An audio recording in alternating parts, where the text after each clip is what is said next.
Buenas tardes, muchas gracias por la invitación. Vamos a intentar hablar de un tema que es algo, no com- tiene su grado de complejidad.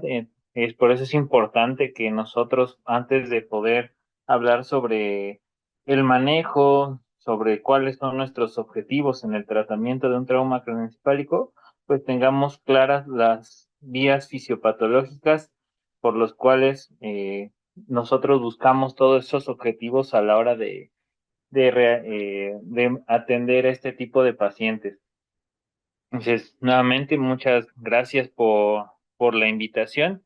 Vamos a intentar hacerlo un poquito más digerible la información. A veces, cuando uno habla sobre fisiopatología, pues resulta tedioso, a veces hasta eh, se observa cierto grado de dificultad a veces para entender lo que uno está viendo en los esquemas o lo que está leyendo uno en los libros, ¿no? Hablando de los fundamentos de lo que es el trauma craneoencefálico, pues primero tenemos que entender o tener clara cuál es la definición de un trauma craneoencefálico. Entonces vamos a comenzar por definir lo que es un trauma craneoencefálico. El trauma craneoencefálico está originado por diferentes mecanismos de lesión, ¿no? Y estos nos van a generar, bueno, mecanismos físicos que a su vez nos van a desencadenar diversos tipos de lesiones, las cuales vamos a ir abordando a lo largo de la sesión. Las vamos a definir como primarias y secundarias, y vamos a hablar sobre cuáles son los eventos fisiopatológicos responsables a abordar en lo que es la lesión secundaria. Entonces, comenzaremos por definir lo que es un trauma craneoencefálico. Un trauma craneoencefálico es cualquier alteración estructural o funcional secundaria a un intercambio brusco de energía. Y entonces, al hablar de estructural y funcional, pues, como su nombre lo dice, ¿no? Es un trauma craneoencefálico, nos va a afectar cualquier estructura que que componga el cráneo y el encéfalo, ¿no? Vamos a, puede afectar hueso, vasos sanguíneos, meninges, el mismo encéfalo, y no solamente nos habla de que puede ser una alteración estructural o funcional, es decir, puede haber hematomas, puede haber hemorragias, puede haber fracturas, pero puede haber lesiones que nosotros no logremos observar a lo mejor de forma inicial en una tomografía y que posteriormente se presente, ¿no? Como es el caso de la lesión axonal difusa, en el cual tenemos a un paciente en estado de coma con una tomografía completamente normal. A lo mejor podemos observar un poco de edema, pero fuera de eso no vamos a encontrar ninguna alteración estructural o anatómica visible en este método de imagen, ¿no? Entonces, es importante que nos quede claro que no solamente es la presencia de fracturas o hemorragia o sangre dentro del cráneo y del encéfalo para que sea definido como un trauma craneoencefálico. Puede estar originado por múltiples mecanismos, ¿no? Un trauma directo, como lo que se muestra en la imagen, a lo mejor el- un peleador, una pelea en la calle, ya saben, cosas que suelen suceder, yo creo que en casi toda Latinoamérica. Los accidentes de tránsito son una de las principales causas de desarrollo o de la presencia del trauma craneoencefálico. Y por último, pues, los traumas penetrantes, ¿no? Ya pueden ser heridas por proyectil de arma de fuego, armas blancas, hay muchísimo tipo de objetos que pueden generar una lesión, ¿no? Ya sea autoinfligida o generada por terceras personas. ¿Por qué es importante hablar sobre el trauma craneoencefálico? Como bien lo muestra la imagen, en general, el trauma, pues impacta directamente en el gasto público, ¿no? Tanto de la familia del involucrado como del mismo, del mismo estado, el cual se haga cargo de este tipo de pacientes, ¿no? ¿Por qué? Porque pues es la principal causa de muerte y discapacidad en adultos jóvenes. Cuando hablamos de esto, pues hablamos de que perdemos tiempo laboral efectivo. Si es una persona de 25 o 30 años que iba en la motocicleta, sufre un trauma craneoencefálico porque llevaba casco, pero iba a 90 kilómetros por hora, se derrapa y se estrella contra el pavimento, pues no sabemos, a lo mejor termina con una traqueostomía, termina postrado y entonces ya estamos perdiendo años laborales. ¿Y eso qué significa? Uno, perdemos, es dinero atendiendo al paciente durante el trauma y posterior al trauma, y aparte de eso perdemos a alguien que era laboralmente, eh, que nos daba un recurso laboral, ¿sale? Entonces, al ser la principal causa de discapacidad, pues el costo socioeconómico es enorme en este tipo de pacientes, este tipo de padecimientos.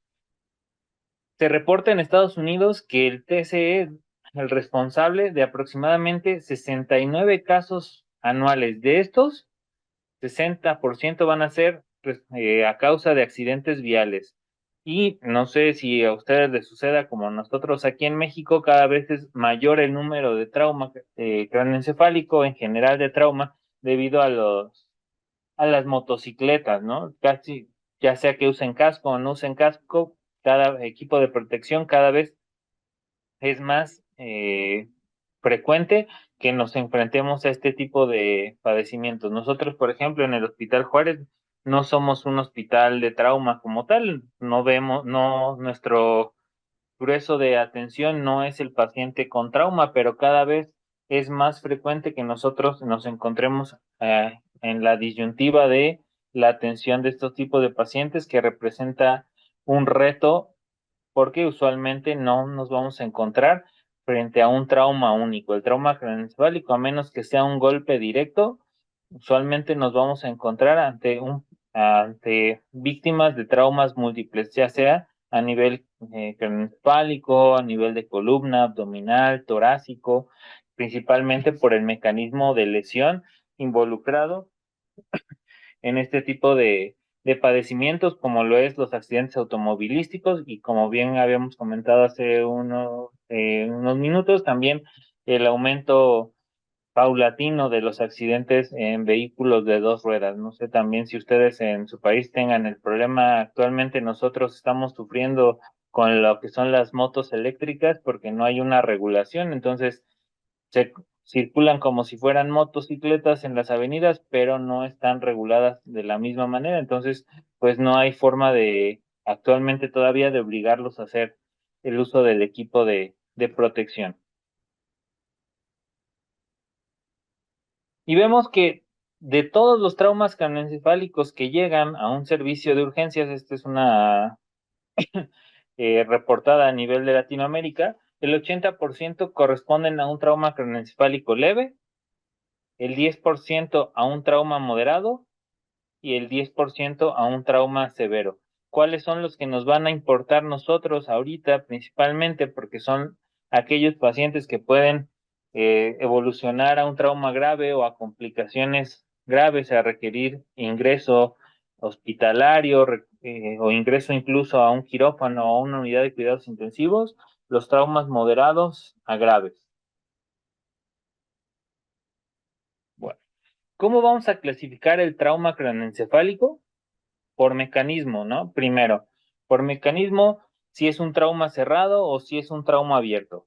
Si es un trauma cerrado, nos referimos a aquel en el cual la fuerza, en este caso la energía o el objeto, no logra penetrar la cavidad craneal y únicamente se queda, puede ser una contusión, tenemos un scalp, solamente hay lesión en cuero cabelludo,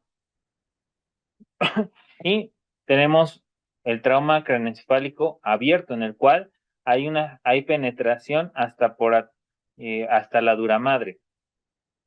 Y este tipo de traumas, pues, tienen otras repercusiones, ¿no? El trauma craneoencefálico, mientras no haya lesión o que no penetre hacia el parénquima, hacia la dura madre, medidas de neuroprotección, atender la lesión primaria, la lesión, evitar el desarrollo de lesión secundaria y también el, eh, el monitoreo, ¿no? Pero en el caso de los traumas abiertos nos vemos en otro tipo de dilemas. Es al abrir el cráneo y el encéfalo, ser una cavidad cerrada, tener ese privilegio inmunológico, el ser estéril.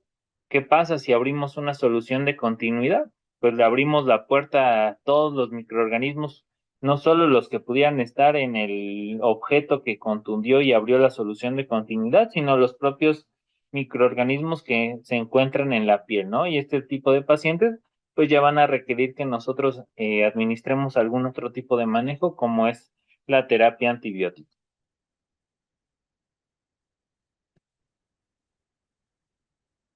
Por extensión, podemos clasificar a los traumas craneoencefálicos en focales o difusos. Focales nos referimos a que la lesión está bien delimitada, la ubicamos, abrimos nosotros, vemos nosotros nuestra tomografía y podemos observar la lesión, ¿no? Hematomas epidurales de los cuales vamos y subdurales de los cuales vamos a hablar más adelante. Contusiones hemorrágicas, únicamente se ve la mancha de sangre en la tomografía o tenemos lesiones difusas, lesiones que van a estar en todo el parénquima cerebral, como lo es la lesión axonal difusa, el edema cerebral y otra lesión difusa que no está tan definida porque podría, al no estar, es la hemorragia subaracnoidea, ¿no? La podemos encontrar en cualquier espacio de la cavidad craneal. Por ejemplo, aquí nosotros vemos una lesión difusa, lo único que observamos es edema cerebral, no observamos ninguna lesión en parénquima, no se ve un hematoma subdural, únicamente nosotros observamos aquí afuera de la cavidad craneal un hematoma subgaler, únicamente. A diferencia de las lesiones focales como esta, que es un hematoma epidural, un hematoma que es una colección generalmente de sangre arterial. Tenemos también nosotros los hematomas subdurales o en este otro caso tenemos una contusión hemorrágica. Estas de aquí arriba son principalmente lo que son las lesiones focales y aquí abajo podemos observar una lesión difusa, edema cerebral o una lesión axonal difusa que como comenté hace unos momentos, no la vamos a nosotros a observar en una tomografía. Usualmente para identificar una lesión axonal difusa, la vamos a observar mediante resonancia magnética.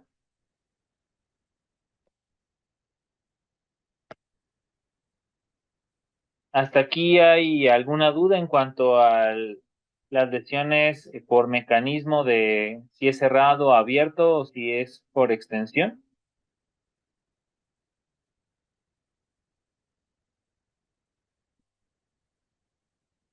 Otra forma en la que nosotros podemos clasificar las lesiones en el trauma craneoencefálico es cuál es su relación con el parénquima cerebral. Tenemos las lesiones que son extraparenquimatosas, es decir, no están afectando el parénquima cerebral, o las intraparenquimatosas, en las cuales pues ya vamos a tener alguna afección a nivel del parénquima cerebral.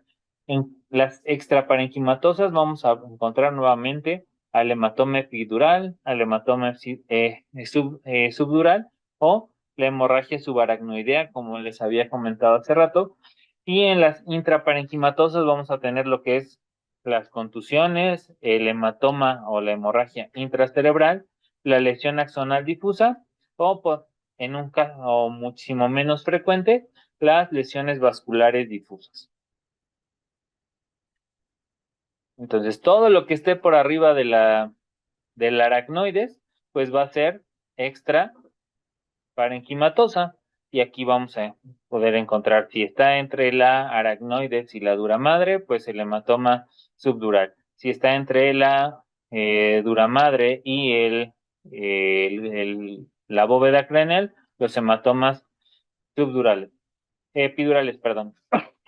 Y todo lo que esté por debajo del aracnoides, es decir, ya en el parénquima cerebral, pues van a ser lesiones intraparenquimatosas, como lo son las contusiones hemorrágicas, la hemorragia intracerebral, ¿ok?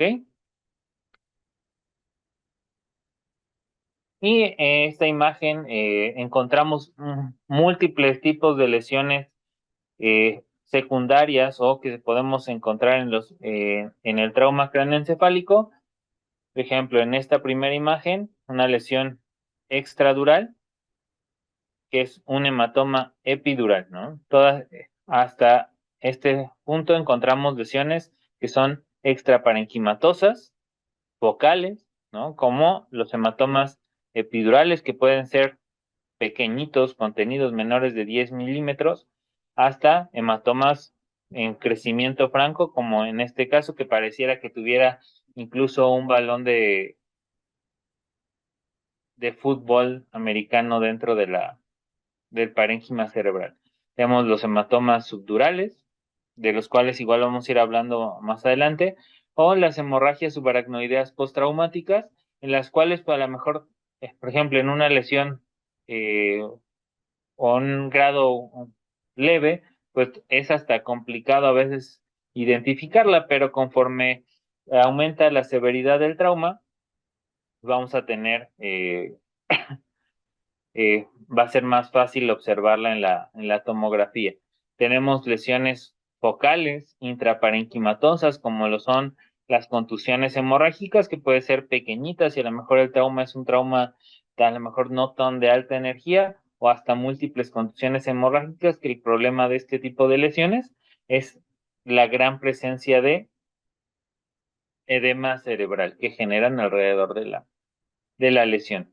Y lesiones intraparenquimatosas difusas, como lo es la lesión axonal difusa, la cual pues no vamos a observar dentro de la tomografía, y a mejor pudiera estar asociada con otro tipo de lesiones, como son pequeñas hemorragias en el parénquima, pero pues en la tomografía no vamos a observar ningún tipo de lesión. Y pues el edema cerebral, que puede estar asociado o que puede ser exacerbado por la hipoxia o por las alteraciones en el flujo cerebral que se desarrollan durante el trauma craneoencefálico. Fisiopatológicamente vamos a tener dos tipos de lesiones. Eh, También hay que es importante en la fisiopatología del trauma craneoencefálico cuál es el mecanismo asociado al desarrollo de la lesión, ya sea si fue por extensión, por contusión directa, si fue por una lesión de golpe y contragolpe, si fue una lesión de cizallamiento, porque el tipo de lesión que va a generar va a ser diferente. Por ejemplo, en las contusiones hemorrágicas, el hematoma subdural o epidural, pues generalmente va a ser por una contusión directa, mientras que si observamos, por ejemplo, esta imagen en la cual hay una contusión acá y acá, podríamos tener lesiones por contragolpe. El parénquima cerebral recibe dos lesiones en el mismo evento. Vamos a clasificar fisiopatológicamente las lesiones en dos, dos tipos, la lesión primaria o la lesión secundaria. La lesión primaria es la que se desarrolla o la que se presenta durante el evento, la contusión directa, la lesión por golpe y contragolpe, el cizallamiento, es decir, vamos en un vehículo, en un auto, o no vamos a decir nosotros, el paciente o la víctima va en un auto, eh, choca contra un poste, estaba bajo los efectos de bebidas alcohólicas o bajo algún otro tipo de sustancia, va y se estampa contra un poste, contra una banqueta, contra una barda, recibe la contusión directa, no lleva cinturón de seguridad, se estampa contra el parabrisas, recibe un impacto directo y eso le genera contusiones hemorrágicas, un hematoma subdural. Esa es la lesión primaria. ¿Cuál es el problema con esta lesión? Pues que de entrada es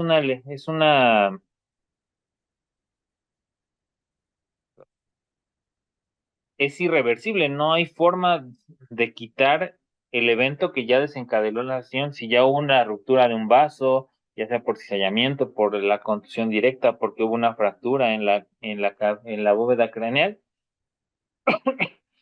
ya no hay forma de, de quitar esta lesión, ¿no? O sea, es una lesión irreversible y está generada inmediatamente a la lesión y va a ser generada por un daño estructural inmediato, ya sea por el impacto, por la aceleración, desaceleración, el cizallamiento, como ya habíamos comentado. Y luego tenemos la lesión secundaria, que va a ser secundaria, como su nombre lo dice, secundaria a los procesos bioquímicos y fisiológicos que van a empeorar lo que ya fue generado por la lesión primaria, ¿vale? ¿Y cuál es nuestro objetivo ya sea en el prehospitalario, en el servicio de urgencias, en el quirófano, en la unidad de cuidados intensivos? Evitar que estos procesos bioquímicos empeoren el estado inicial del paciente. Por lo tanto, este tipo de lesión va a ser potencialmente reversible y más que reversible va a ser evitable por nosotros como el personal que atienda a este tipo de víctimas eh, posterior al trauma. Se va a desarrollar minutos, horas, días posteriores a la lesión y como en unos minutos más vamos a hablar sobre los procesos bioquímicos o todo esto que va a estar implicado en el desarrollo de la lesión secundaria. Pero es importante que nos quedemos claros cuál es la lesión primaria y la lesión secundaria. La lesión primaria es la que se desarrolla posterior e inmediatamente al trauma. ¿Ok? Por ejemplo, en una, una lesión por terceras personas, le dan un batazo en la cabeza, esa es la lesión primaria, lo que genere, ya sea una contusión hemorrágica, un hematoma subdural, epidural, fractura de la bóveda craneal, esa es nuestra lesión primaria. El edema cerebral, la lesión axonal difusa, si el paciente presenta crisis convulsivas posteriores durante su estancia hospitalaria, esa es la lesión secundaria, ¿ok? ¿Hasta aquí hay alguna duda entre cuál es la lesión primaria o la diferencia entre la lesión primaria y la lesión secundaria?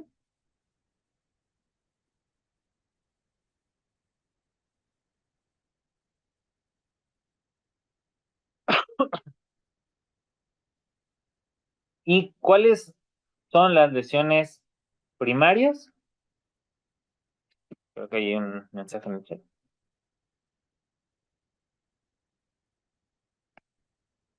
Las lesiones primarias pues van a ser laceraciones de cuero cabelludo, fracturas de cráneo, las contusiones hemorrágicas, las hemorragias intraparenquimatosas o la lesión axonal difusa. Esas van a ser eh, un resumen. Okay. Ahorita vamos a hablar un poquito más sobre esto y ya al final, si quieren, recapitulamos un poco para que quede claro cuáles son las lesiones primarias y las secundarias. Entonces, las lesiones primarias, cualquier afección secundaria inmediatamente al trauma, ya sea por lesión vascular, lesión directa sobre el parénquima cerebral o sobre la bóveda craneal.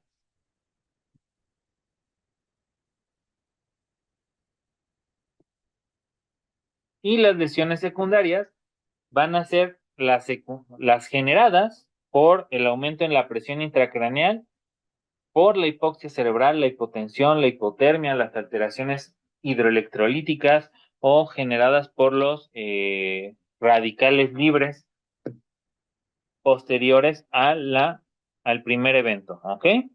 Y como ya habíamos comentado, se va a desarrollar en segundos, minutos o incluso días, hasta 7 días posteriores al trauma.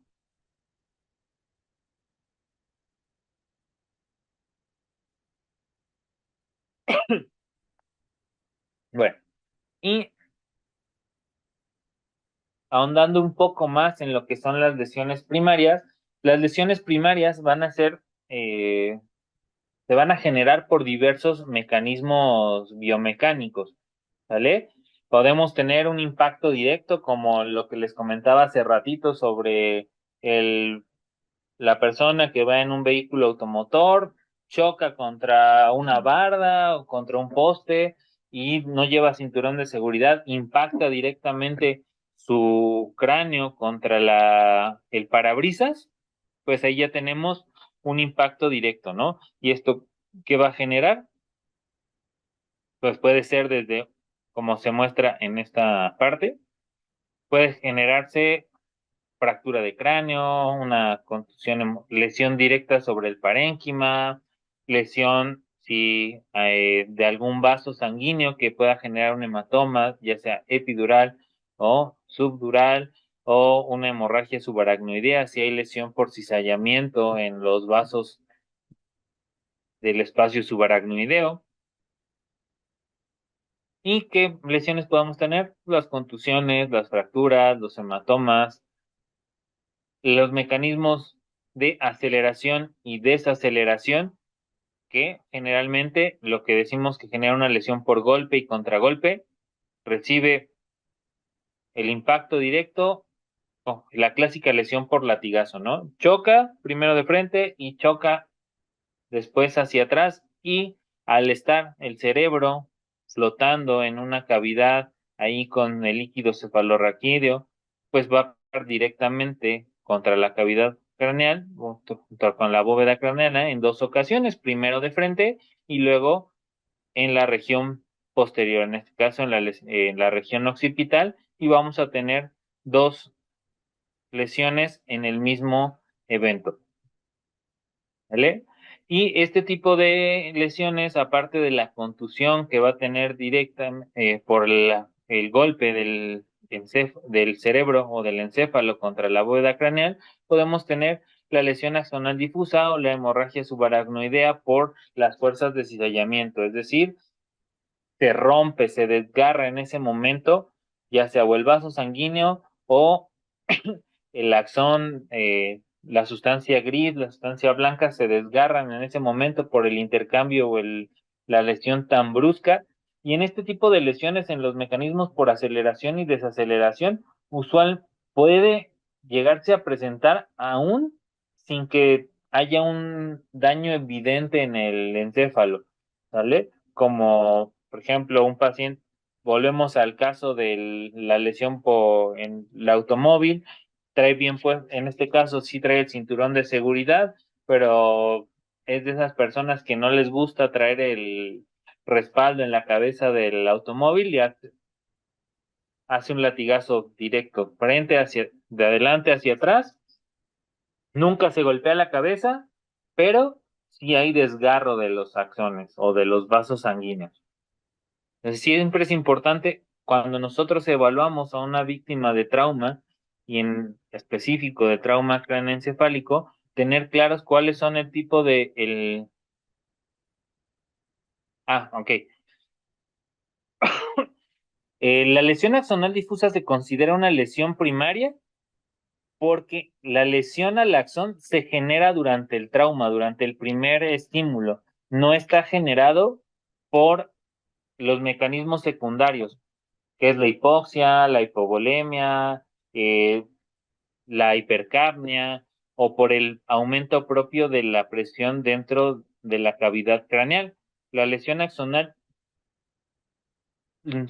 a veces cuesta un poquito de trabajo identificarla, uno, porque no la vemos en una imagen convencional como es una tomografía de cráneo, y porque a veces hay otro tipo de lesiones que nos distraen en su abordaje. A lo mejor no hay la lesión a nivel de cráneo no es tan evidente o no es tan aparatosa como a lo mejor sí una lesión en tórax o una lesión en abdomen, porque como les comentaba hace rato, la víctima de trauma con un trauma craneoencefálico generalmente no es la única lesión que tiene. Por ejemplo, les voy a poner el caso de un paciente que tuvimos justamente el día lunes.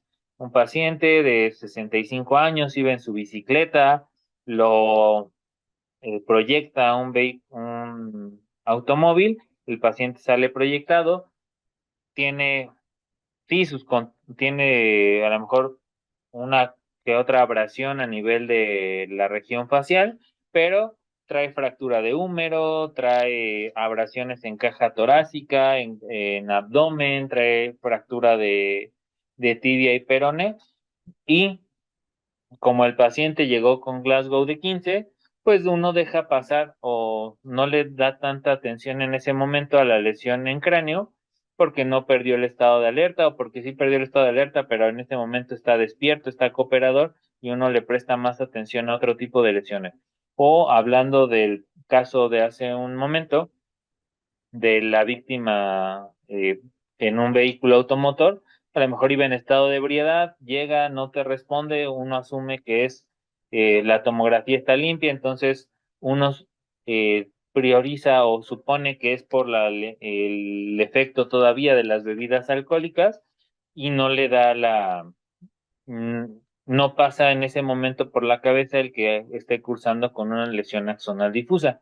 Pero a pesar de que uno encuentra sus manifestaciones no de forma inicial o en la tomografía, es una lesión primaria porque la lesión del axón, la destrucción de los axones de las neuronas se desarrollan durante el primer evento, en este caso, la lesión por cizallamiento o la lesión por rotación.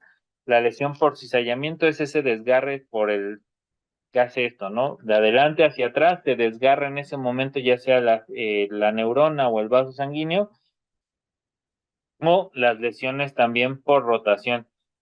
Pongamos, alguien sufre un impacto, va en el asiento del copiloto y sufre un impacto por el costado, pues el golpe o el movimiento de la cabeza pues no va a ser hacia adelante, hacia atrás, sino que va a girar un poco, no tampoco va a ser de lado a lado, sino que va a ser una rotación. Ese tipo de lesiones también pueden llegar a generar lesión axonal por el cizallamiento, el desgarro de los axones. Otro tipo de mecanismo es el que ya habíamos platicado, la lesión de golpe y contragolpe, en el cual podemos observar la lesión en el sitio opuesto a donde recibió el golpe. Por ejemplo, lo que les decía hace un momento, supongamos que el paciente sí traía el cinturón de seguridad, pero es una de esas camionetas grandes en el cual pues contunde contra el tablero y después contunde contra el respaldo del asiento. Podemos, a pesar de que la lesión más aparatosa se observe la equimosis o el hematoma subgalear en la región frontal, la hemorragia la podemos encontrar o la lesión vascular la podemos encontrar en la región occipital.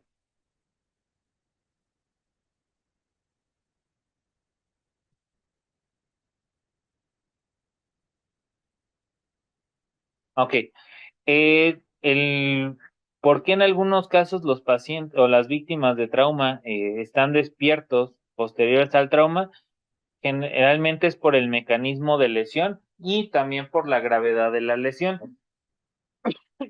Para que hablando de lo que es la lesión axonal difusa, para romper un axón o para desgarrar la cantidad suficiente de axones para generar un estado de coma, la lesión axonal difusa, necesitas un intercambio de energía muy brusco.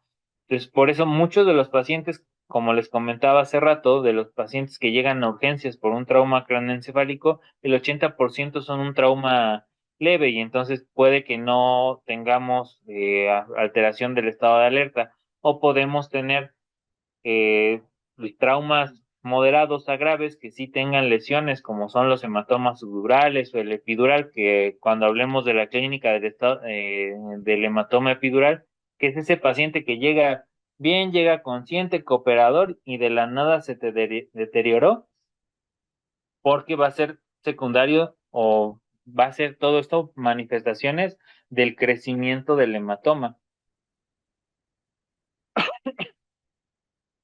Nos podemos tener víctimas de trauma que llegan conscientes, o a lo mejor con Glasgow de 14 y se deterioran de forma inicial por el aumento de volumen de la lesión, ¿no? Ya sea de la hemorragia intraparenquimatosa, del hematoma subdural o del epidural, que ahorita vamos a hablar un poquito sobre la teoría de Monro-Kelly, que es, explica un poquito este tipo de manifestaciones.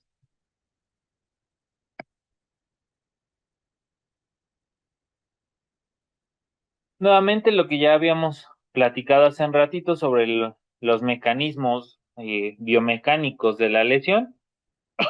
En la lesión primaria, lo que habíamos comentado sobre una contusión en la región frontal, esta es la contusión directa, el parénquima cerebral se comprime directamente contra la bóveda craneana y eso genera una lesión de forma inicial y después en la hiperextensión al cerebro al estar flotando en esa alberca de líquido cefalorraquídeo, pues se mueve por la misma fuerza hacia atrás y contunde contra la bóveda craneana nuevamente y tenemos dos lesiones, la lesión por golpe y la lesión por contragolpe, y aquí también se observa esa rotación que puede llegar a presentarse en este mecanismo y generar una reacción también por cizallamiento.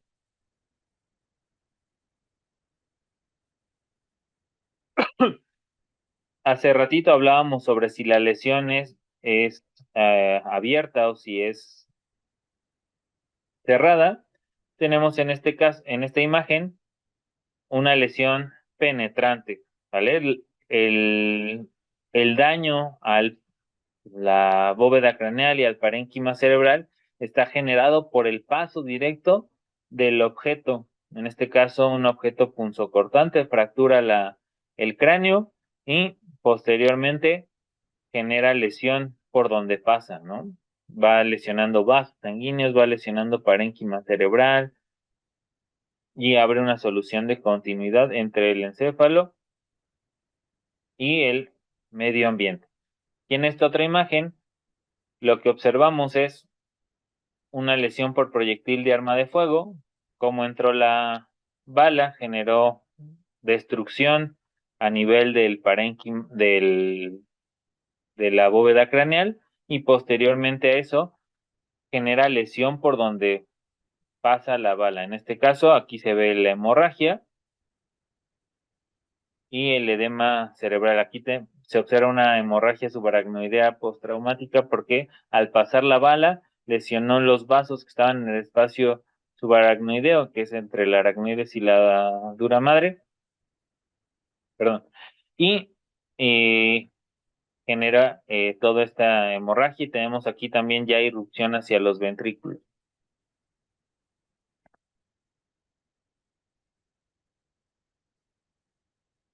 Entonces, esta es una lesión abierta, hay una solución de continuidad. No hay que confundir una lesión abierta por el mecanismo biomecánico que la genera, como en este caso un objeto punzocortante o un proyectil por arma de fuego, con una lesión abierta porque el estímulo es tan potente, el intercambio de energía es tan grande que llega a generar ruptura del cráneo y un desplazamiento de la lámina interna hacia el parénquima y se abre una solución de continuidad, ¿sale? Que son,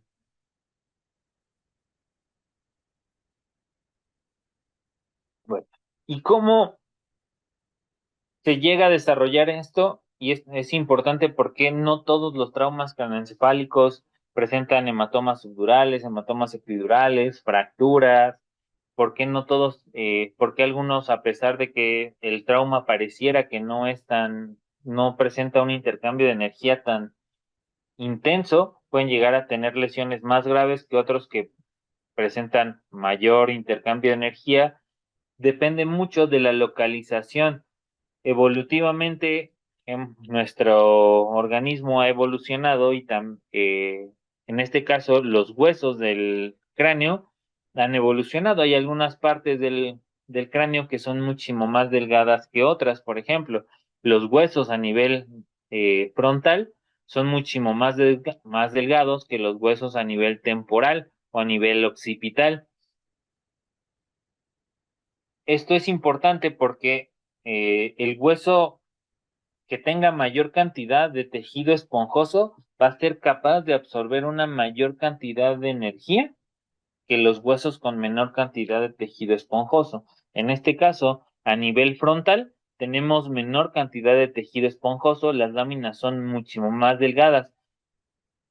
Por ejemplo, a nivel frontal tenemos los senos frontales, el hueso es muchísimo más delgado y se rompe con una cantidad de energía menor que la que llegamos a necesitar para romper el hueso occipital o el hueso temporal, que es un tejido con mayor cantidad de tejido de hueso esponjoso, y entre más se acerque hacia lo que son los procesos temporales o a los procesos mastoideos, más cantidad de tejido esponjoso tiene y por lo tanto puede absorber una cantidad mayor de energía.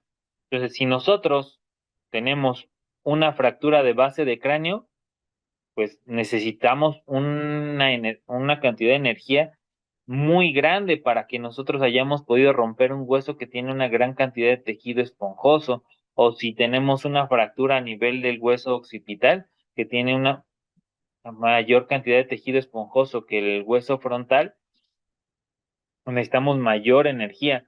Y por eso es que la mayoría de las lesiones que nosotros llegamos a observar, las observamos a nivel frontal. Los hematomas epidurales generalmente se generan por una ruptura o una fractura del hueso frontal o del hueso parietal más más cefálicamente.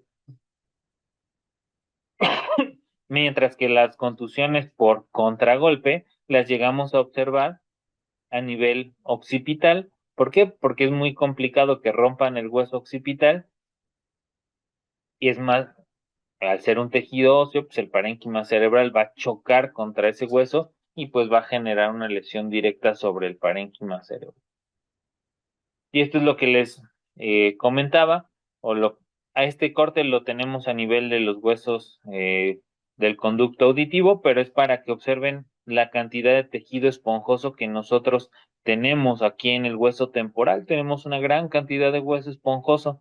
Igual a nivel occipital tenemos no tanta como a nivel temporal, pero sí hay una importante cantidad de tejido esponjoso. Entonces, estas zonas van a absorber una mayor cantidad de energía antes de romperse, mientras que a nivel frontal vamos a tener menor cantidad de tejido esponjoso, la lámina del hueso va a ser muchísimo más delgada y por lo tanto se va a fracturar con mayor facilidad. Por ejemplo, en esta tomografía, esto es a nivel parietal, aquí todavía no llegamos a nivel occipital. Si observan la diferencia entre la cantidad de tejido esponjoso que hay en el tejido, en el hueso temporal y en el occipital, con la que tenemos aquí a nivel parietal o a nivel frontal, es una gran diferencia entre esa cantidad de tejido esponjoso que hay, por lo que son menos capaces de absorber energía y generar más lesiones a nivel del parénquima. De las lesiones primarias, nada más para mencionarlas, más adelante ahondaremos un poquito más en ellas. Este es un hematoma subdural en fase aguda. De los hematomas subdurales hay que hablar cuando tenemos agudo, crónico o con datos de resangrado. En fase aguda se observa más blanco, más hiperdenso el hueso, la sangre, perdón, se observa más blanca, eso nos habla de que el sangrado está más fresco. Lo vamos a observar generalmente como una media luna o como una banana. Tenemos otro tipo de lesiones primarias, como en este caso, que es una hemorragia subaracnoidea postraumática, en el cual podemos tener irrupción hasta el ventrículo o algunas contusiones hemorrágicas. Estos son ejemplos de lesiones primarias. Otro tipo de lesiones primarias, lesiones directas sobre el tejido óseo, que donde vemos dónde está la fractura, pues a nivel frontoparietal, ¿no? Donde los huesos son más delgados. En esta tomografía se observa mejor lo que les comentaba hace rato. Veamos el grosor del hueso, el grosor del tejido esponjoso es muchísimo menor que a nivel parietal. Por eso estos huesos, cuando llegamos a tener una fractura en cráneo, pues generalmente las vemos en el hueso frontal o en el hueso parietal. Y el problema cuando estos huesos se fracturan es que, pues, a pesar de que son más eh, frágiles, por decirlo de alguna forma, que a nivel parietal o a nivel temporal, aún así es tejido óseo. Para romperlo, pues necesitamos una cantidad de energía bastante importante. Entonces, esa energía se va a transmitir también hacia el parénquima cerebral y va a haber la lesión propia por el golpe y la lesión que va a generar el hueso al desplazarse hacia el interior la bóveda craneal y va a generar lesión directa sobre el parénquima cerebral. Esta es una reconstrucción ósea en la cual se observa la depresión de los huesos. Siempre es importante también cuando nosotros nos enfrentamos a un trauma craneoencefálico, solicitar que nos hagan una reconstrucción ósea para ver el plan de tratamiento de este tipo de pacientes. Lo que hablábamos hace ratito sobre la lesión axonal difusa se va a producir generalmente por un estiramiento y rotura de los axones debido a las fuerzas de cizallamiento, ¿vale? Entonces, por ejemplo, aquí tenemos nuestro axón de forma normal que está haciendo contacto con nuestras células de la glía. Hay una fuerza de cizallamiento que va a romper este axón y vamos a dejar de tener conexión entre los cuerpos neuronales, y eso es lo que hace que el paciente desarrolle el estado de coma y que sea considerado como una lesión primaria, porque esta ruptura del axón se desarrolla o se genera durante el estímulo primario, que es el trauma. No es una lesión secundaria. Lo que se puede considerar a lo mejor una lesión secundaria es la necrosis del cuerpo neuronal posterior a la ruptura del cuerpo, del axón, perdón. Microscópicamente, ¿qué podemos llegar a observar? Hay hinchamiento del axón o edema del axón, se van a acumular proteínas y va a haber degeneración del axón. Y por lo tanto se va a perder esta conexión neuronal, puede llegar a haber muerte neuronal y este tipo de lesiones, como les decía, no las vamos a poder nosotros observar en una tomografía de cráneo. Generalmente vamos a necesitar un estudio de resonancia magnética para poderlas observar. Las lesiones axonales las vamos a observar generalmente a 3 niveles: subcorticales, a nivel de los ganglios de la base, o a nivel de lo que ya es el diencéfalo. ¿Ok? Aquí se observan los 3 niveles: a nivel subcortical, a nivel de los ganglios de la base y a nivel del puente. ¿Cómo las vamos a observar en una resonancia magnética? Las vamos a observar como lesiones hiperintensas en la resonancia magnética, dependiendo también de qué secuencia estemos nosotros utilizando, ya sea una T1 o una T2.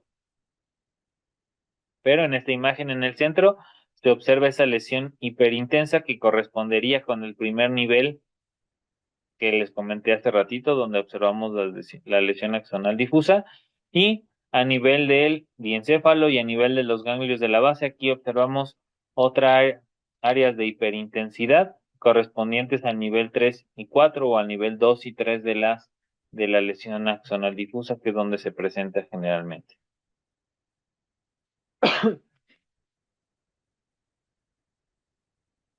¿Dónde es más grave? Generalmente, ¿dónde encontramos nosotros los núcleos respiratorios o los núcleos para a nivel del puente y a nivel del tallo cerebral? Entonces, si nosotros tenemos una lesión axonal difusa a nivel del puente, pues el paciente puede incluso hasta presentar parada cardiorrespiratoria porque ya no tiene forma de regular el centro respiratorio. Entonces, cuando se llegan a presentar a nivel del puente son las lesiones más graves y con peor pronóstico. Pero por las regiones donde se presentan, usualmente el paciente se presenta en un estado de coma. El problema con la lesión axonal difusa es que evolutivamente nuestro cerebro no se regenera, no hay regeneración del axón.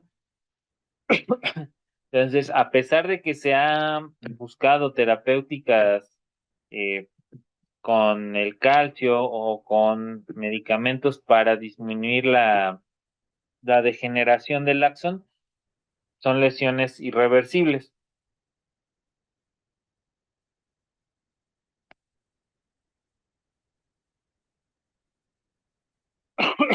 Bueno, eso fueron las lesiones primarias.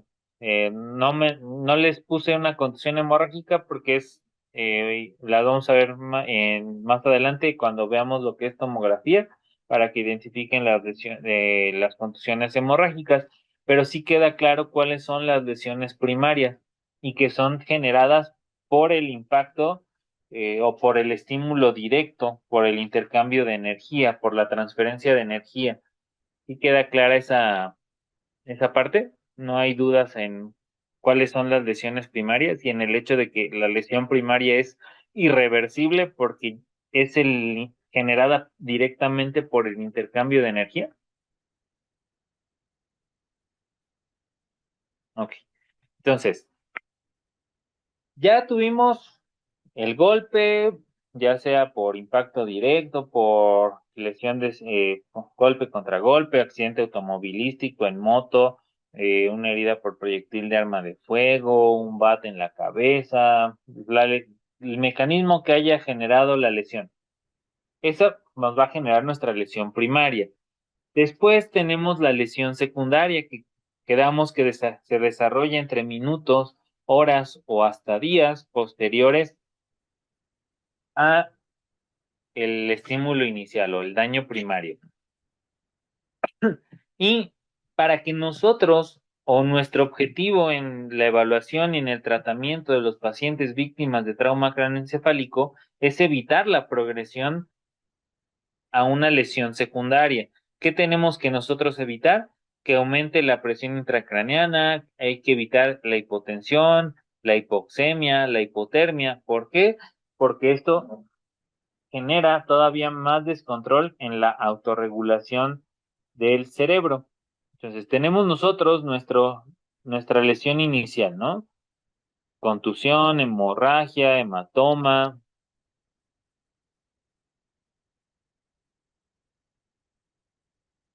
¿Qué vamos a tener? Vamos a tener excitación o hiperexcitación por glutamato, vamos a tener lesión en la barrera hematoencefálica, hay disfunción mitocondrial, empiezan a disfuncionar las bombas, perdón, sodio-potasio ATPasa, genera disfunción energética, lesión en la muerte o falla en la mitocondria, más pérdida energética y muerte celular. Al haber muerte celular, pues hay liberación de citocinas proinflamatorias, hay activación y migración de células del sistema inmune hacia el parénquima cerebral, porque les comentaba hace ratito, ¿no? El cerebro es un órgano inmunoprivilegiado junto con eh, las gónadas en los varones son tejidos inmunoprivilegiados. Usualmente o generalmente no hay respuesta inflamatoria a nivel del parénquima, pero cuando tenemos un estímulo en el trauma, hay una disrupción, hay una disfunción en lo que es la barrera hematoencefálica y podemos tener una respuesta inflamatoria que active el sistema inmune y entonces perdamos también nosotros lo que es el el privilegio inmunológico en el cerebro.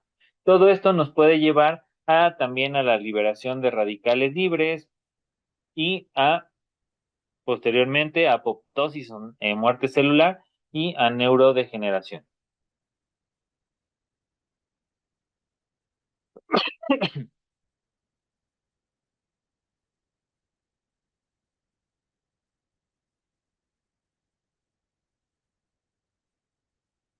Bueno,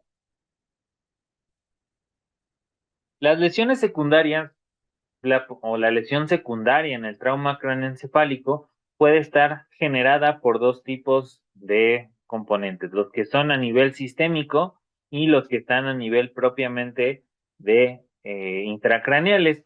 A nivel sistémico, que llegan a contribuir con lo que es la lesión secundaria, pues son la hipoxia. Si no hay oxígeno, aumenta no hay aporte hacia el parénquima cerebral, busca intenta regular el flujo para que haya más oxígeno, entonces hay vasoconstricción, vasodilatación a nivel del parénquima cerebral.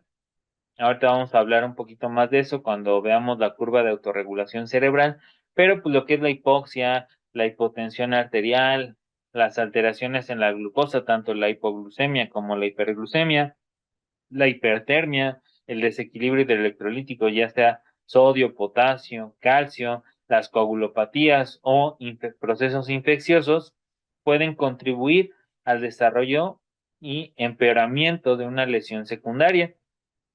A nivel intracraneal, pues que vamos a tener el aumento de la presión intracraneal, edema cerebral que va a contribuir al aumento de la presión intracraneal, la presencia de convulsiones, isquemia cerebral, que al haber isquemia vamos a tener mayor edema, mayor aumento de la presión intracraneal, al haber aumento de la presión intracraneal hay compresión de los vasos sanguíneos más pequeños que dan irrigación hacia el cerebro y vamos a tener mayor isquemia, mayor necrosis cerebral y en algunos casos podemos llegar a tener resangrado o sangrado intracraneal retardado en esos vasos pequeños o en esas áreas de donde ya hay isquemia cerebral.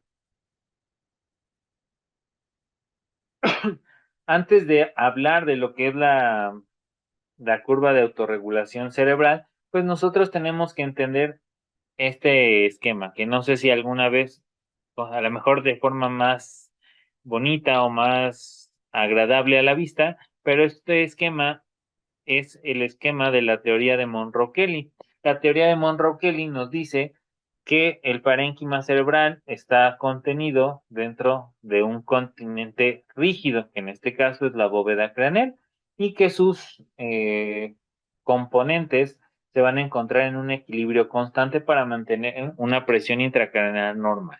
¿Cuáles van a ser esos componentes dentro o sí, que van a estar contenidos dentro de la bóveda craneal? Va a ser el parénquima cerebral, el cerebro que va a ocupar un 80% de todo de ese espacio. Vamos a tener el líquido cefalorraquídeo y el, eh, el volumen sanguíneo. El líquido cefalorraquídeo, que va a estar en un recambio constante, va a abarcar un 10% de todo ese contenido dentro de la bóveda craneal y el líquido o el fluido, la irrigación sanguínea va a ser el otro 10%, 5% correspondiente al tejido, al flujo arterial y 5% correspondiente al flujo venoso. Es importante también porque nuestro cerebro es de todo el tejido a nivel sistémico de toda la economía del organismo, es el que más recurso utiliza, el que más glucosa utiliza, el que requiere hasta un 25% de la irrigación cerebral o de la irrigación sistémica, perdón. Entonces, es un tejido muy importante, ¿no? Tan es así que sin cerebro podemos, solo somos vegetales y podemos fallecer porque no va a haber quien regule el resto de la economía, ¿no? Pero, volviendo a la teoría de Monroe-Kelly, que nos dice que todo este contenido está en un continente rígido, y que está en un equilibrio constante y que para que haya un aumento compensatorio o cuando hay un aumento de alguno de los otros tres, ya sea del parénquima cerebral, del líquido cefalorraquídeo o de la irrigación sanguínea, del volumen sanguíneo, tenemos para que ese cambio en el volumen de alguno de los tres no genere un aumento en la presión intracraneal, tiene que ser paulatino para que se logre compensar. En un trauma eso no va a suceder, no va a ser un incremento paulatino, va a ser un incremento eh, inmediato, ¿no? Va a ser súbito.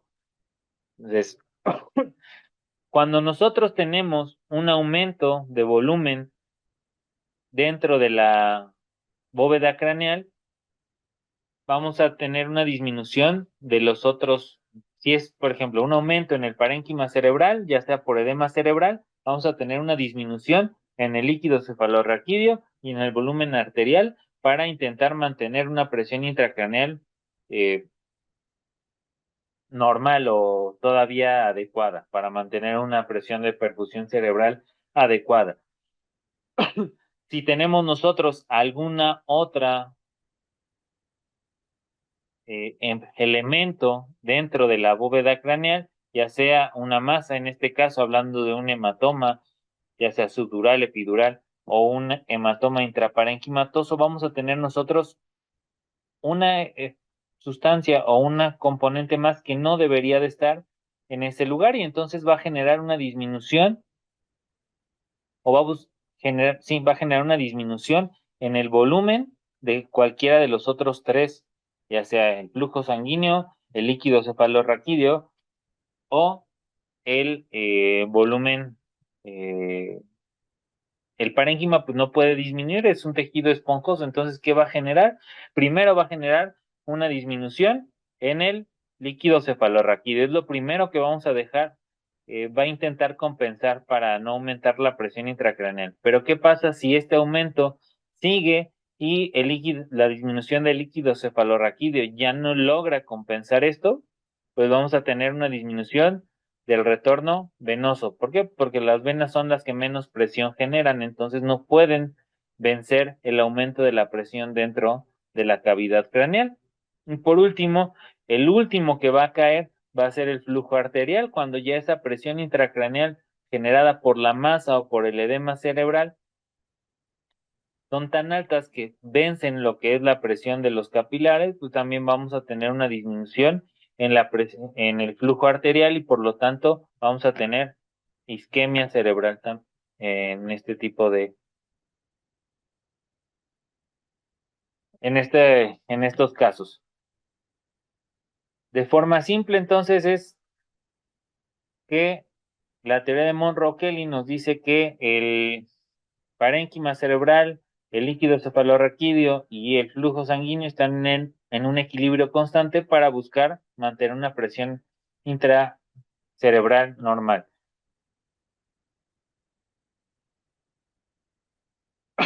Sí, cuando este equilibrio se rompe, lo que genera es desde lo que comentaba hace ratito, ¿no?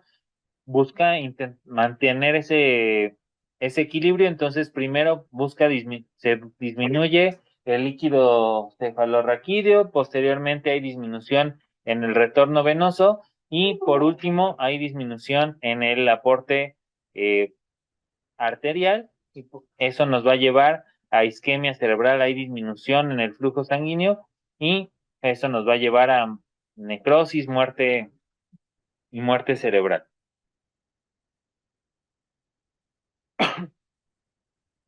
¿Hasta aquí alguna duda junto con de lo que es la teoría de Monro-Kelly y su implicación en la presión intracraneal? ¿Veo?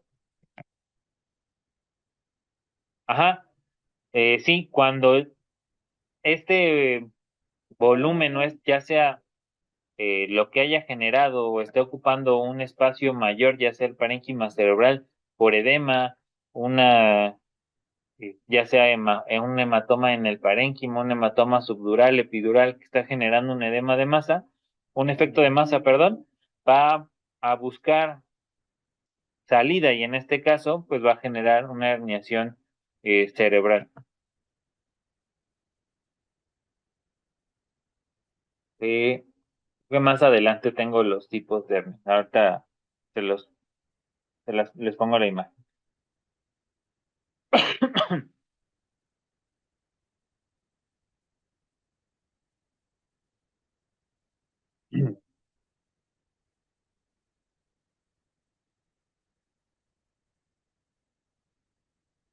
Entonces, regresando, tenemos nuestro estímulo primario, minutos, horas, segundos, después, días, tenemos nuestra lesión secundaria, ¿no? Va a haber disrupción de la barrera hematoencefálica, inflamación, estrés oxidativo, excitotoxicidad y por último, muerte cerebral o muerte neuronal, perdón. Todo esto no pasa de forma separada, mientras no es que primero empiece a haber muerte neuronal por la teoría de Monroe-Kelly, por el aumento del volumen o de la presión dentro del encéfalo, y después o antes hay reacción inflamatoria, disrupción de la barrera hematoencefálica o degeneración neuronal. Todo esto va a estar pasando al mismo tiempo y secundario a todos esos estímulos o contribuyentes de los que hablamos hace un rato y del que tenemos que evitar. Hipoxia, hipercapnia, hipovolemia, hipotensión, todo esto va a estar contribuyendo a el desarrollo de las lesiones secundarias.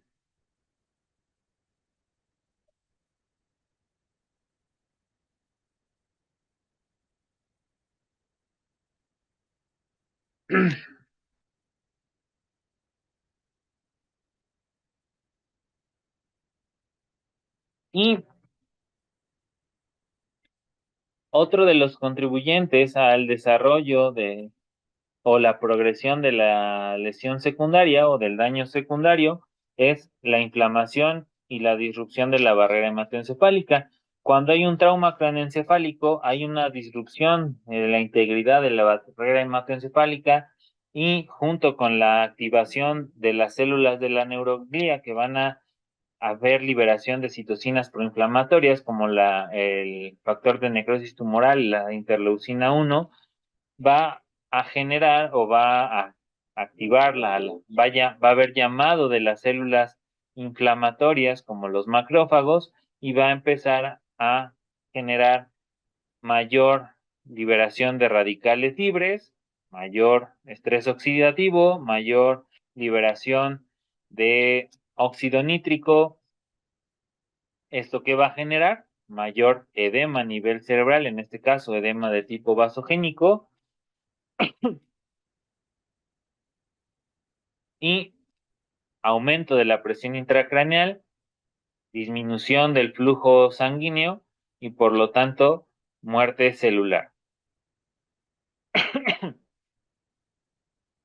Este esquema está separado en tres partes, lo que les decía, el cerebro normal, una barrera hematoencefálica normal, función celular normal y el axón normal.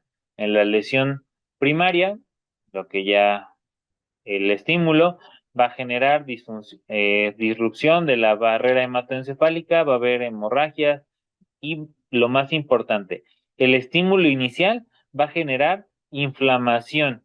Al haber inflamación, podemos también tener disfunción o disrupción de las mitocondrias y va a haber disminución en la producción de ATP.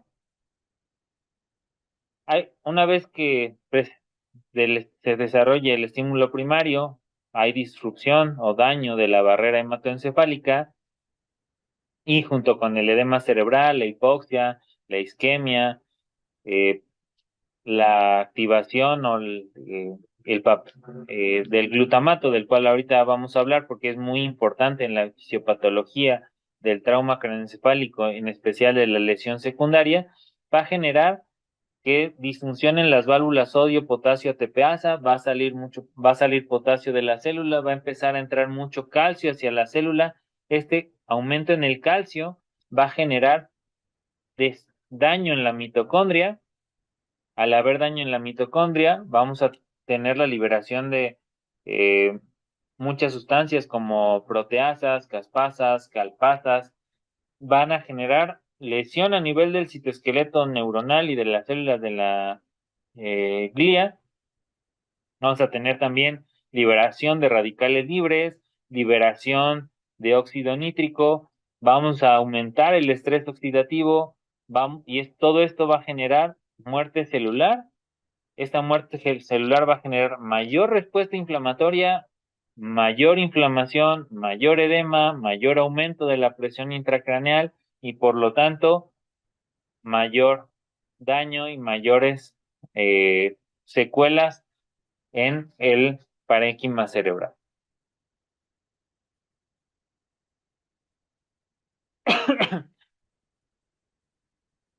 Este esquemita, de lo que nos habla usualmente, el glutamato es reabsorbido, pero ¿qué pasa cuando hay daño a nivel eh, en el trauma craneoencefálico? Va a haber glutamato. Este glutamato usualmente se une a los receptores AMPA y a los NMDA y va a permitir o va a estimular a la neurona, porque el glutamato es el principal neurotransmisor excitatorio. Pero cuando hay eh, aumento en las concentraciones de glutamato, pues hay mayor entrada de calcio hacia el interior de la célula. Y como les comentaba hace rato, o sea, este calcio va a generar mayor lesión en la mitocondria. Al disfuncionar la mitocondria, no hay producción de energía, no hay ATP, no hay cómo funciona la neurona, va aunado a la liberación de radicales libres, pues va a favorecer una muerte neuronal. El glutamato también va a generar a nivel de la microglía y la célula, en especial en los astrocitos y las células endoteliales, aumento de las citocinas proinflamatorias, va a haber daño a nivel de la glía y no va a haber soporte para la neurona y va a generar mayor daño. Este esquema, pues lo que les comentaba hace unos momentos, el aumento en el glutamato, la disminución en la reabsorción del glutamato por las fallas en las bombas va a generar entrada de calcio, entrada de sodio. Este calcio va a inducir enzimas que van a degradar el citoesqueleto de las células, tanto la neurona como la glía, en especial el astrocito, va a generar daño en las mitocondrias, no va a haber producción de energía, va a haber falla en la energía, va a haber daño en el DNA por todas estas enzimas que produjo la degradación de la mitocondria y la entrada de calcio, junto con la lesión de la mitocondria, va a haber liberación de radicales libres, va a haber liberación de radicales nitrogenados, va a aumentar la neuroinflamación, la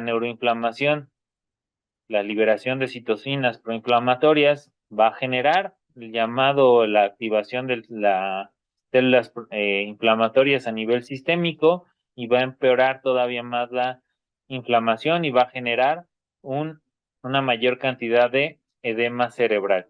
Y junto con el edema cerebral vamos a tener la muerte neuronal y por lo tanto un peor pronóstico funcional de los pacientes. Entonces nosotros lo que buscamos en el manejo de este tipo de pacientes, pues es disminuir la, el daño generado por toda esta respuesta inflamatoria.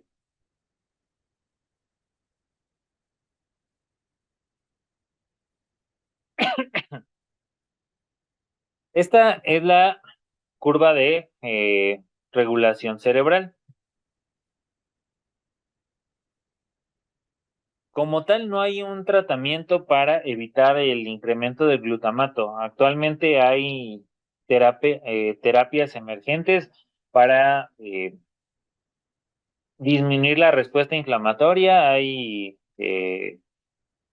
propuestas sobre el uso de betabloqueadores no cardioselectivos para disminuir la cantidad de respuesta inflamatoria, pero no hay todavía alguna terapia probada.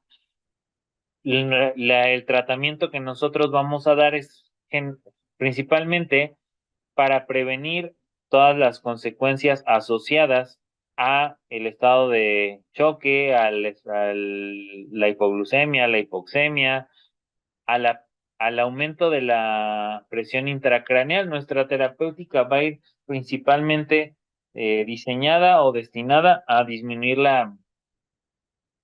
el aumento de la presión intracraneal. Y para eso tenemos que conocer esta curva, que es la curva de autorregulación cerebral. Nuestra curva de autorregulación cerebral, pues básicamente lo que busca nuestro cerebro, la vasculatura cerebral, es mantener esto, que es el flujo sanguíneo cerebral, que dependiendo en dónde lo revisen, está entre 50 a 100 mililitros por cada 100 gramos de tejido cerebral.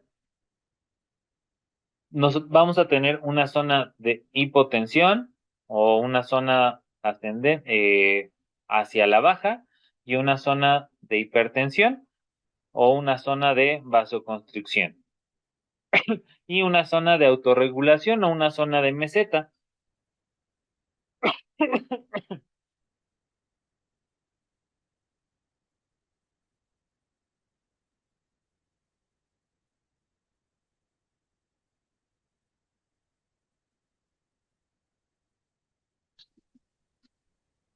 Oh, hay varios documentos acá.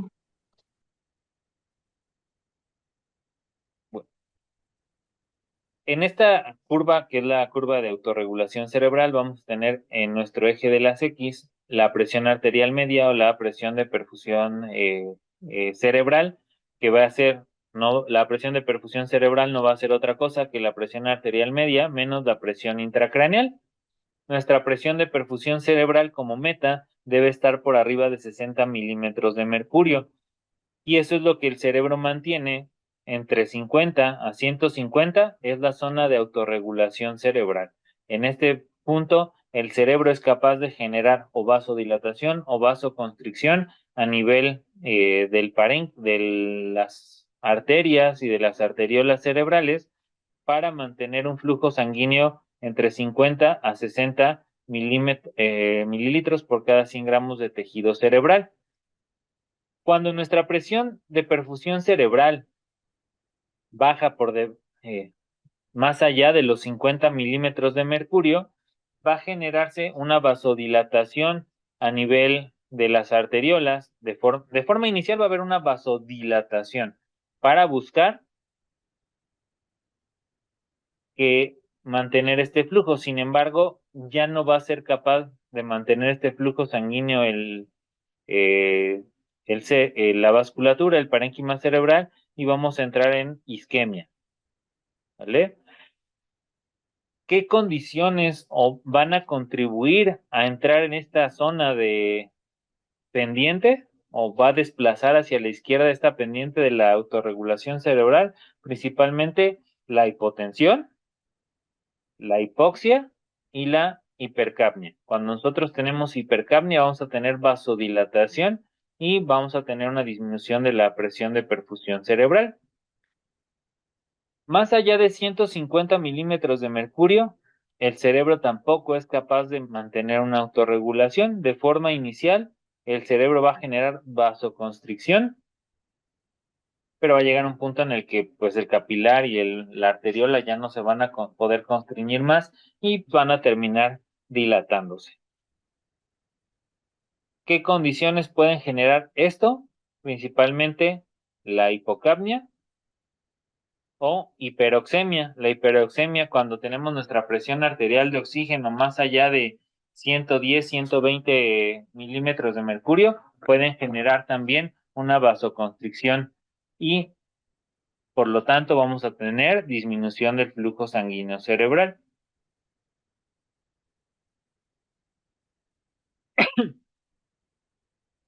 El problema en el trauma craneoencefálico es que por la respuesta inflamatoria, el cerebro va a perder la capacidad de autorregularse y es ahí donde entramos nosotros buscando mantener el flujo sanguíneo cerebral y la presión de perfusión cerebral en estos rangos.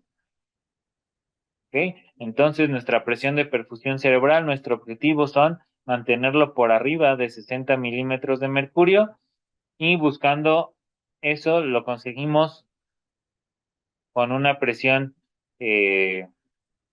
bueno, también hay que mantener una presión intracraneal por debajo de 20 milímetros de mercurio.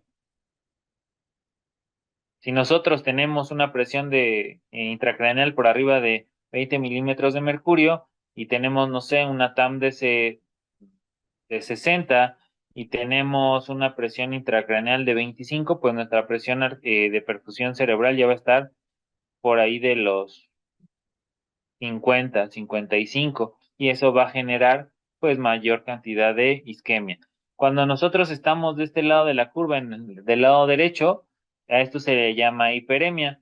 No sé si alguien ha trabajado con bulbos de la yugular que de repente dicen, es que está en hiperemia el cerebro. Es porque cuando el flujo está aumentado.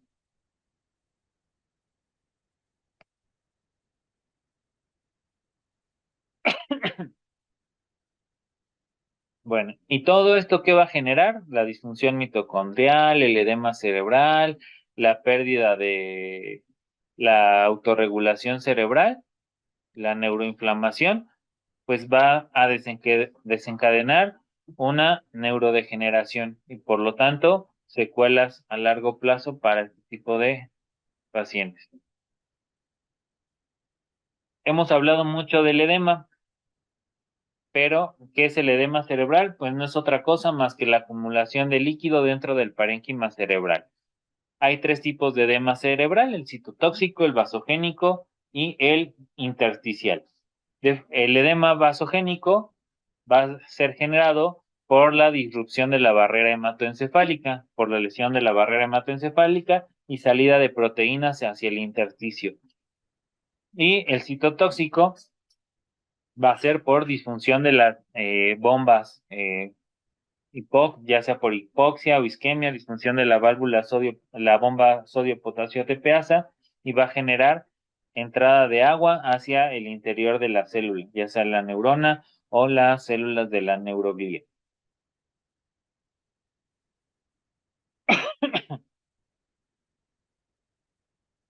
El, en el caso del trauma craneoencefálico, los dos edemas a los cuales tenemos que prestar nosotros atención, principalmente es el edema vasogénico y el citogénico.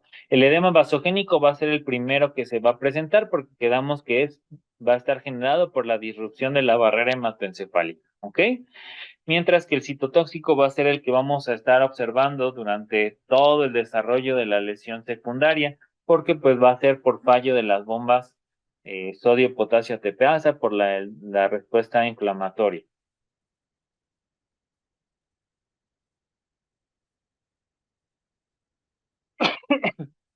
Y lo importante aquí es que el edema generado por la ruptura de la barrera hematoencefálica puede llegar a ser reversible de forma parcial, y el citotóxico solamente si restauramos la función o el aporte de oxígeno.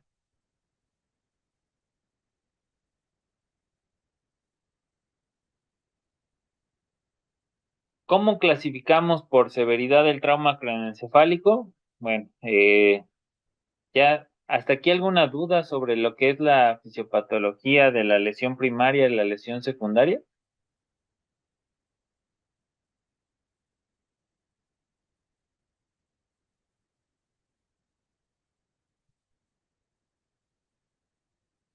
La hiperemia es cuando hay un aumento del flujo. En la curva de autorregulación cerebral,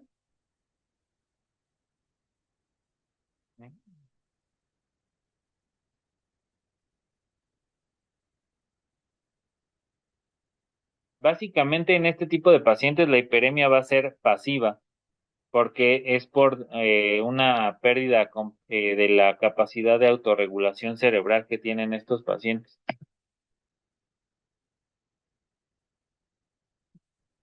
Cuando estamos del lado derecho de la curva de autorregulación, pues el flujo va a estar aumentado, pues va a haber mayor flujo y por lo tanto también va a haber mayor presión intracraneal y va a haber mayor, al final va a pasarse del otro lado porque vamos a generar disfunción del flujo sanguíneo.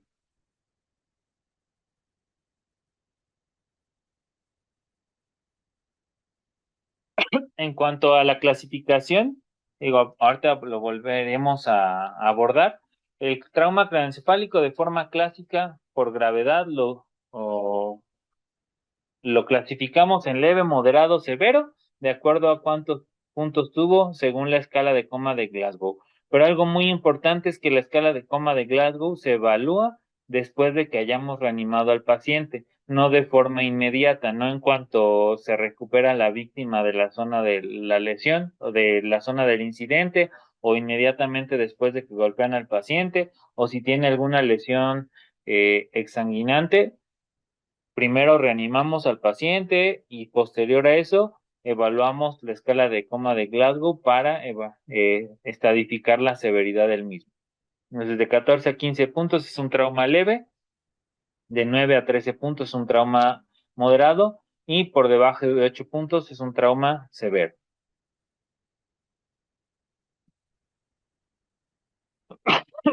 Usualmente, el trauma leve podemos encontrarlo asociado a cefalea, a lo mejor con un poco de amnesia, confusión de forma inicial, pero el ataque puede ser, la tomografía puede ser normal o con una alteración mínima y el pronóstico a largo plazo es bueno.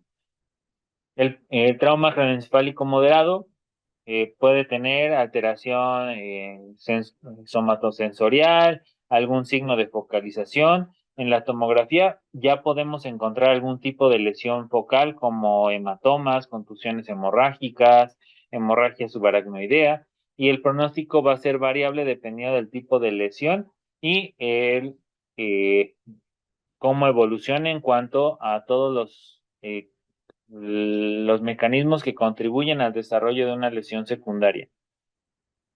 Y el trauma craneoencefálico severo, podemos tener al paciente con un Glasgow menor de 8, en estado de coma, podemos tener reflejos de tallo ausentes, datos de descerebración o de decorticación, datos de presión intracraneal elevada y generalmente o prácticamente siempre vamos a tener lesiones estructurales asociadas.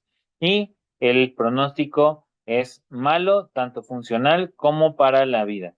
Este tipo de lesión, los traumas graves tienen una alta tasa de mortalidad y una alta tasa de secuelas. ¿Qué otras escalas podemos utilizar? Está la escala de Marshall, que es una escala tomográfica para estratificar la severidad del trauma craneoencefálico de acuerdo a si hay alguna alteración en la tomografía, o el sistema de Rotterdam, que también es una escala tomográfica. Pero ahorita platicamos de ello.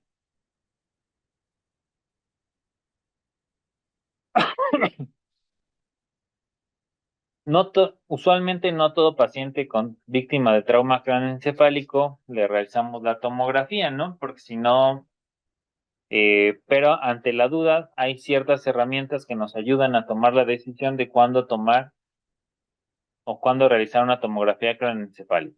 Están las reglas canadienses o los criterios de Nueva Orleans. Las reglas canadienses y los criterios de Nueva Orleans comparten varias cosas, entre ellas la edad, ¿no? Mayor de 60 años, lo ideal es realizar una tomografía de cráneo, pero algo que incluyen los criterios de Nueva Orleans y que prácticamente no los mencionamos es si hay algún antecedente de alguna droga, del uso de alguna droga o de la ingesta e intoxicación por bebidas alcohólicas, porque nosotros nos podemos dejar llevar a lo mejor es que el paciente tiene el lenguaje incoherente o marcha táxica porque venía alcoholizado, ¿no? O está somnoliento porque se metió no sé cuál, alguna eh, droga. Y en estos pacientes tenemos estos distractores, por lo tanto, lo recomendado es realizar una tomografía de cráneo. O si tenemos datos de trauma de alta energía por arriba de la clavícula, también es una indicación de realizar una tomografía.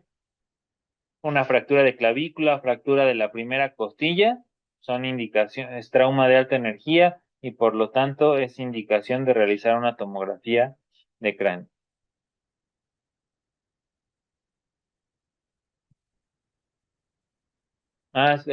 Lo voy a abordar de forma breve porque supongo que tienen una clase específica para esto. En cuanto al abordaje del trauma craneoencefálico, lo que les decía, usualmente este tipo de víctimas o de pacientes no vienen con solamente la lesión del cráneo. Entonces, los vamos a abordar acorde a la regla del ATLS, que es el ABCDE, que ya actualmente lo que te dicen es la X, ¿no? X, ABCDE, tratar la lesión exsanguinante, priorizar la vía aérea, la ventilación, la circulación, y ya posteriores entramos a valorar si hay alguna alteración neurológica y la exposición de alguna lesión que haya pasado desapercibida. La escala de coma de Glasgow, que ya eh, conocemos y utilizamos de forma rutinaria. El puntaje máximo 15 puntos, el puntaje mínimo 3 puntos. A mí me ha tocado llegar a escuchar a algún estudiante o algún interno que de repente dice, ¿cuánto tiene de Glasgow? 3. O te dice, tiene 2 de Glasgow. Y es imposible que el paciente tenga 2 de Glasgow o 1 de Glasgow porque el puntaje mínimo es de 15. Y quedamos que la escala de coma de Glasgow la vamos a evaluar una vez que hayamos reanimado nosotros a nuestro paciente, a nuestra víctima de trauma. Lo que ya hemos comentado, hay que hacer ABCDE, asegurar la vía aérea, en especial si tenemos un Glasgow menor de 8, mantener una oxigenación por arriba de 92-94%, evitar la hipotensión, mantener una presión arterial media de 70, algunos te refieren lo ideal en un paciente neurocrítico por arriba de 90 milímetros de mercurio y realizar una tomografía de cráneo ante la sospecha de alguna lesión intracraneal. Se propuso ya de forma, ya desde 2023, 2022, esta mnemotecnia que es el Ghost Cap, que nos habla de los valores de glucosa, de hemoglobina, oxígeno, sodio, temperatura, el confort del paciente, el dolor, la presión arterial y los niveles de CO2, glucosa de 80 a 180, hemoglobina de 7 a 9, saturando por arriba del 94%, sodio entre 135 a 155, evitar la hipertermia, mantener el dolor y la agitación y mantener una presión arterial media por arriba de 80 y una presión de perfusión cerebral por arriba de 60 milímetros de mercurio e evitar la hipocapnia y la hipercapnia.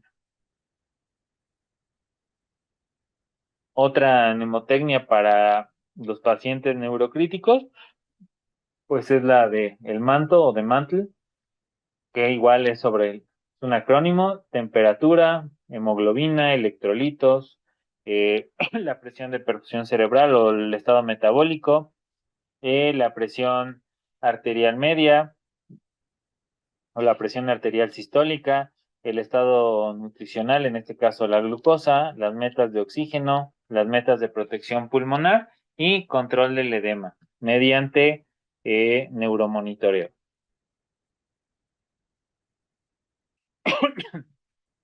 Hay que estar realizando, ya en una unidad de cuidados intensivos, hay que estar realizando monitoreo de la presión intracraneal y de la presión de perfusión cerebral. Hay que, si llega a ser necesario, terapia osmótica, ya sea con manitol o solución salina, que es la ya más recomendada actualmente. Mantener al paciente bien sedado con analgesia y con control de la temperatura. Hay que evitar la hiperventilación y disminuir la presión de CO2 por debajo de 35 y en los casos seleccionados realizar la cranectomía descompresiva.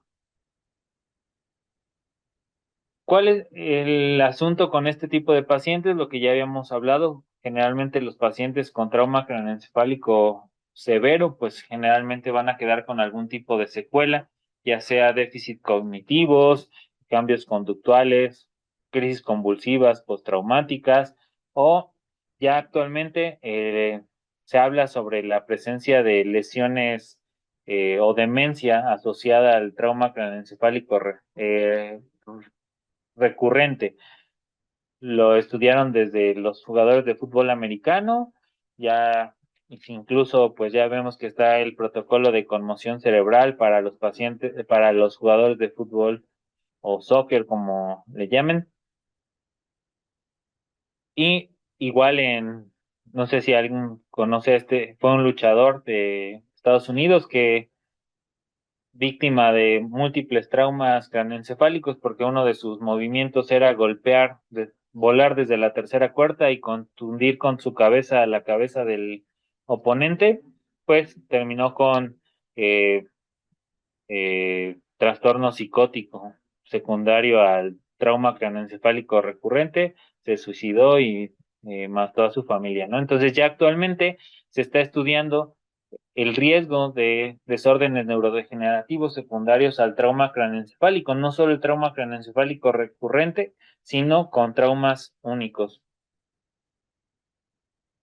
Y de manera de conclusión de esta parte, el trauma craneoencefálico es un síndrome heterogéneo cuya clasificación inicial va a guiar el pronóstico y el tratamiento.